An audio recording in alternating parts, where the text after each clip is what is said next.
नमस्कार दोस्तों, राधे राधे, हरे कृष्णा। चीकूज रेसिपीज में आपका स्वागत है। तो आज बात करेंगे रक्षाबंधन पर कि रक्षाबंधन कब आती है, इसका इतना महत्व क्यों है, रक्षाबंधन की परंपरा कब से शुरू हुई। अब तो कोरोना काल चला हुआ है, तो इस दौरान आप अपने भाइयों को राखी कैसे बांधेंगे और किस दौरान हमें राखी बिल्कुल भी नहीं बांधनी चाहिए। रक्षाबंधन का यानी कि राखी बांधने का मुहूर्त क्या है और उस दिन आपको ठाकुर जी की सेवा कैसे करनी है और ठाकुर जी को राखी कौन कौन बांध सकता है, इन सब बातों पे आज चर्चा करेंगे।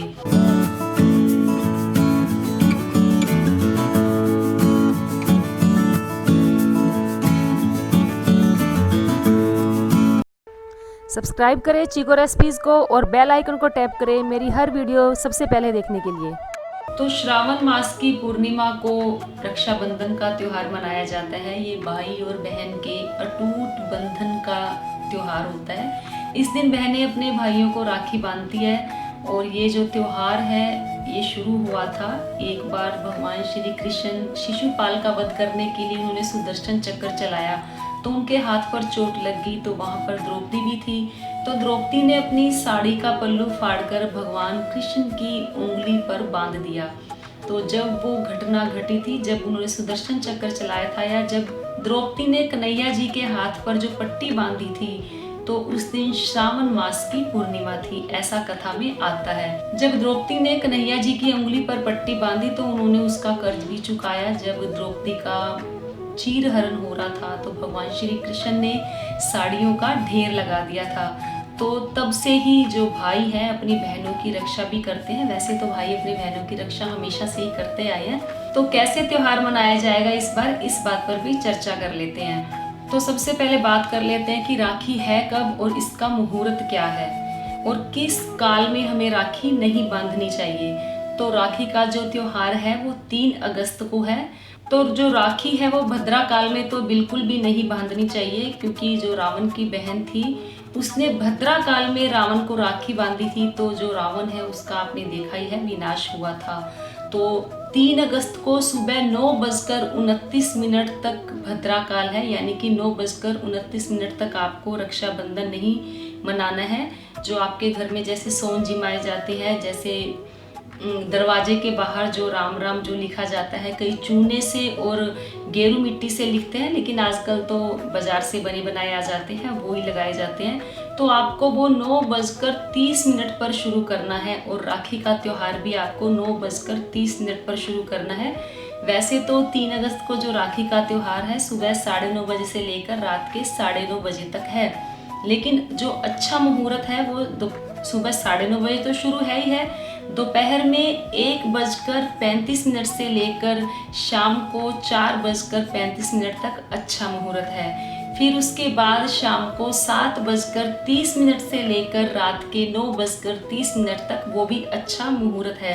वैसे आप पूरे दिन में राखी कभी भी बांध सकते हो, सुबह 9:30 बजे से लेकर रात के 9:30 बजे तक। तो चलिए बात करते हैं, जैसे कोरोना काल है, आ जा नहीं सकते हैं, अगर आपके भाई दूर रहते हैं तो आपको कैसे राखी बांधनी है। इस बार विशेष तरीके से राखी बांधें। तो कहीं आ जा तो सकते नहीं है, क्योंकि कोरोना काल के चलते जितनी दूरी बनाकर रखेंगे उतना सबके लिए ही फायदा होगा। तो इस बार विशेष तरीके से राखी मनाएं। आपके भाई बहुत दूर रहते हैं या मिल नहीं पाएंगे, जा नहीं पाएंगे, तो आपको क्या करना है, जैसे आजकल वीडियो कॉल तो हो ही जाती है, लैपटॉप से भी हो जाती है, फ़ोन से भी हो जाती है।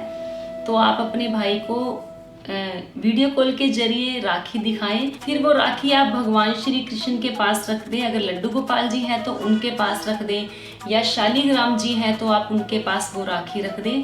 तो जो आपकी राखी का त्योहार है वो अच्छी तरह से समझो मनाया गया है। और आप मन ही मन ठाकुर जी से बोलें कि हे ठाकुर जी, मैंने अपने भाई के लिए राखी बांधी है, वो मैं आपको दे रही हूँ। तो आपको राखी के दिन अपने भाई को मीठा भी खिलाना होता है, भोजन भी करवाना होता है, तिलक भी लगाना होता है। तो ये सारी प्रक्रिया आप ठाकुर जी के साथ करेंगे। ठाकुर जी को तिलक लगा देंगे रोली से, उनके हाथ में मूली बांध दें और उनको भोग लगा दें मीठे का भी, और जो पकवान आपने बनाए हैं उसका भोग लगा दें। और वीडियो कॉल के जरिए आप अपने भाई को दिखा दें कि मैंने आपको राखी बांधी है, या आपके साथ जो त्यौहार मैंने मनाया था वो मैंने आप ठाकुर जी के साथ मनाकर संपन्न किया है, तो आपको रक्षाबंधन का पूरा फल मिलेगा। फिर बात करते हैं कि सबने पूछा कि मैम राखी क्या हम ठाकुर जी को बांध सकते हैं, क्या लड़के बांध सकते हैं? मैं कोई अपना इन्हें दोस्त मानते हैं, कोई माँ बाप जो भी मानते हैं, कोई मित्र मानते हैं, तो क्या राखी क्या ठाकुर जी को बांध दें? तो जी बिल्कुल, ठाकुर जी को राखी लड़कियां भी बांध सकती है, लड़के भी बांध सकते हैं। जरूरी नहीं है कि ये जो त्योहार है भाई और बहन का ही त्योहार है। मैंने आपको पहले भी सवाल जवाब की वीडियो में बताया था कि ये तो एक रक्षा सूत्र होता है, तो रक्षा तो कोई भी कर सकता है। और ये तो वैसे भी जो भगवान है वो तो हमारे सब कुछ है, माँ भी है, बाप, भाई, बहन, मित्र, सखा, सब कुछ वही है। तो आप उन्हें रक्षा सूत्र बांध सकते हैं, तो लड़के भी बांध सकते हैं। और कईयों का तो रिवाज है कि जो लड़की हैं अपने चाचे की भी राखी बांधती है, मामा के भी बांधती है, ताए की भी बांधती है और अपने पिता की भी राखी बांधती है। तो ये यही है कि एक रक्षा सूत्र है, ऐसा नहीं है कि भाई ही अपनी बहनों की रक्षा करेगा, तो रक्षा तो कोई भी कर सकता है। तो आप राखी ठाकुर जी को बांध सकते हैं, क्योंकि वो तो हम सबकी रक्षा करने वाले हैं ही।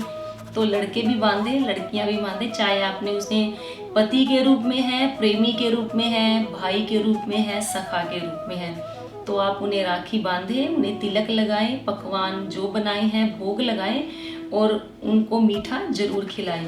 तो ये तो हो गई कि ठाकुर जी के साथ आपने राखी कैसे बांधनी है। तो राखी का त्योहार है, ये एक रक्षा सूत्र है जिसे कोई भी बांध सकता है। जैसे कल टीवी पर मैंने एक ऐड देखी कि क्योंकि कोरोना काल चल रहा है, तो एक पेशेंट था, वो लड़का था, और जो डॉक्टर थी वो लड़की थी। तो उस लड़के ने लड़की को राखी बांधी क्योंकि वो उनकी रक्षा कर रहा था, क्योंकि कोरोना काल है। जो सभी डॉक्टर्स हैं वो भी तो हमारी रक्षा कर ही रहे हैं, चाहे वो नर्स हो या डॉक्टर हो, लेडी हो या जेंट्स हो, कोई भी हो, तो राखी उन्हें भी बांधी जा सकती है, क्योंकि ये एक रक्षा सूत्र है, वो हमारी रक्षा कर रहे हैं। तो जैसा कि मैंने अभी आपको बताया ही है कि भद्रा काल में आपको कोई भी काम नहीं करना है। आपने घर के आगे जो राम राम लिखना है वो भी नहीं लिखना है, वो भी आपको 9:30 पर ही शुरू करना है। तो ठाकुर जी को तो स्नान आप सुबह सुबह करवा ही देंगे। तो थोड़ा सा गोपाल जी के बारे में बता देती हूँ कि उन्हें सुबह उठे पंचामृत से स्नान करवाएंगे तो बहुत ही अच्छा होगा। तो उन्हें स्नान करवाएं, उसके बाद उनका श्रृंगार करें अच्छे से। जैसे घर में जो बच्चे होते हैं उनको नया कपड़ा पहनाया जाता है, तो ठाकुर जी को भी नए कपड़े पहनाएं, उनको बांसुरी दें और उनका खूब अच्छे से श्रृंगार करें। अगर आपके पास केसर है तो पानी ले, गंगा जल डालें, उसमें केसर भी जरूर डाल दें, तो उनका जो स्नान है बहुत ही अच्छा हो जाएगा। फिर ठाकुर जी के लगाएं इत्र, क्योंकि जहाँ गोपाल जी होते हैं उस घर में इत्र तो होता ही होता है। फिर श्रृंगार उनका बहुत अच्छे से करें, जो भी घर में स्पेशल पकवान बनाया है पहले ठाकुर जी को भोग लगाएं, फिर सभी को खाने के दें। सुबह 9:29 तक भद्रा काल है, तो आपको थाली कैसे तैयार करनी है मैं अभी आपको बता देती हूँ। और फिर आपको तिलक किस थाली से करना होता है जो कि बहुत शुभ होता है, वो भी मैं आज आपको बता देती हूँ। तो आपको एक लेनी है थाली, थाली के अंदर आपको रखना है रोली, मोली, चावल। तो ये तो रोली मोली हो गई, तो ये तो हो गई रोली, चावल, और हो गई मोली। मोली तो हर शुभ काम में चाहिए ही होती है। और एक आपको लेना है पानी का लोटा। तो एक ये छोटी सी प्लेट थी मेरे पास, ये पिछले साल की है, मैं इस बार मार्केट से नहीं लेकर आ पाई हूँ। तो ये इसके अंदर छोटी सी राखी है, रोली है, चावल है, और ये है जो घर के बाहर लगाया जाता है। इस पे लिखा है श्री राम जय राम जय जय राम। तो आप कुछ लोग तो जैसे जो चूना होता है पहले चूने का लेप लगाते हैं, फिर उसके बाद गेरू से लिखते हैं। कुछ लोगों के ताज़ा ही लिखा जाता है, यानी कि जिस दिन रक्षाबंधन है उसी दिन लिखा जाता है, लेकिन किसी किसी के एक दिन पहले रात को लिखा जाता है।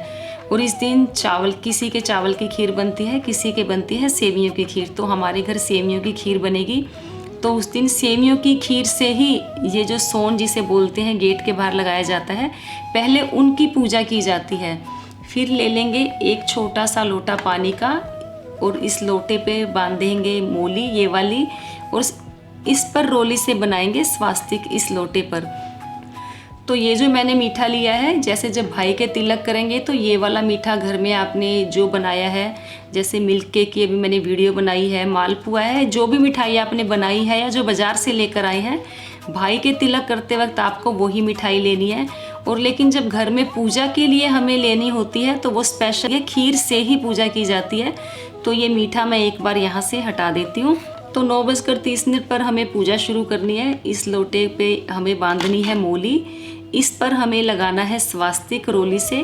फिर उसके बाद इसमें हमें रखनी है खीर इसी प्लेट में, और ये जो घर के बाहर आपने लगाना है और मंदिर के बाहर लगाना है या घर में आप जहाँ जहाँ भी लगाते हैं ये लगाना है। फिर आपने इस पर रोली से टीका लगाना है, मोली चढ़ानी है यहाँ पर, और जो आपने खीर बनाई होती है वो थोड़ी थोड़ी खीर आपको यहाँ पर भी जिमानी होती है या इनको चढ़ानी होती है। तो ये तो हो गई आपके घर में जो सोन जिमाते हैं या जो पूजा की जाती है रक्षाबंधन की, ये पूजा हो गई। फिर आपको जब आप ठाकुर जी के राखी बांधेंगे तो आपको इसी थाली से ही राखी बांधनी है। ऐसा नहीं कि आपने एक थाली अलग से ले ली और आपने राखी बांधनी शुरू कर दी। और आपको इसी पानी का यूज़ करना होगा रोली को गीला करने के लिए। तो ठाकुर जी को भी आप राखी बांधेंगे इसी प्लेट से, और जब आप अपने भाइयों को भी राखी बांधेंगे तो आपको उस दौरान भी इसी प्लेट का यूज़ करना है। तो ये मैंने आपको बताया कि एक तो भद्रा काल में आपको बिल्कुल भी पूजा भी नहीं करनी है। पूजा इन दी सेंस रक्षाबंधन वाली पूजा, आपको जो गेट के बाहर पूजा की जाती है वो नहीं करनी है। और अगर आप राखी नहीं भी लेकर आप आए हैं तो आपके घर में ये जो मोली का धागा है ये तो हर घर में होता है, और इससे शुभ धागा कोई भी नहीं होता है। क्योंकि आपने देखा ही है कि हमारे हिंदू धर्म में जब भी कोई पूजा पाठ की जाती है तो ये मोली का जो धागा है ये हमेशा यूज़ किया जाता है। और मुझे तो वैसे भी मोली का धागा ही पसंद है रक्षाबंधन में जब बांधा जाता है। तो अगर आपके पास भी राखी नहीं है, क्योंकि गोपाल जी के राखी बांधेंगे तो इतनी छोटी राखी तो मिलती ही नहीं, तो जो मेरी बेटी है वो हमेशा ठाकुर जी के मोली से ही राखी बांधती है, और जो बड़े वाले कान्हा जी है उनके भी मोली से ही राखी बांधती है। तो आप मोली से ही राखी बांधे तो ये बहुत ही शुभ होती है। मार्केट से नहीं ला पाए तो कोई बात नहीं, मोली का धागा तो घर में है ही ना। तो राखी का भी मैंने आपको बता दिया, नहीं ला पाए तो मोली बांधे। और मिठाइयाँ तो मैंने आपको बता ही दी थी कि नहीं ला पा रहे हैं तो घर में ही मिठाइयाँ बनाई, क्योंकि मिठाइयाँ बनाना आसान ही है और मैंने आसान तरीके से ही आप सबको बताया था। और ठाकुर जी की जो सेवा करनी है बिल्कुल साधारण है। सुबह उनको स्नान करवाओ, श्रृंगार अच्छे से करो, नए कपड़े पहनाओ, क्योंकि बच्चे हैं नए कपड़े तो वो पहनेंगे ही पहनेंगे। लेकिन कोरोना काल में नहीं भी ला पाए हो, इनकी नई ड्रेस मार्केट बंद है या कोई वजह से नहीं ला पाए हैं तो कोई बात नहीं, कोई भी घर में हैवी ड्रेस ले ले जो आपके पास पहले पड़ी हो। त्योहारों पे जो पहनाते हो वही ड्रेस उन्हें पहना दे। लेकिन आपके भाव तो नए होंगे ना, कि रक्षाबंधन भी नया ही होगा।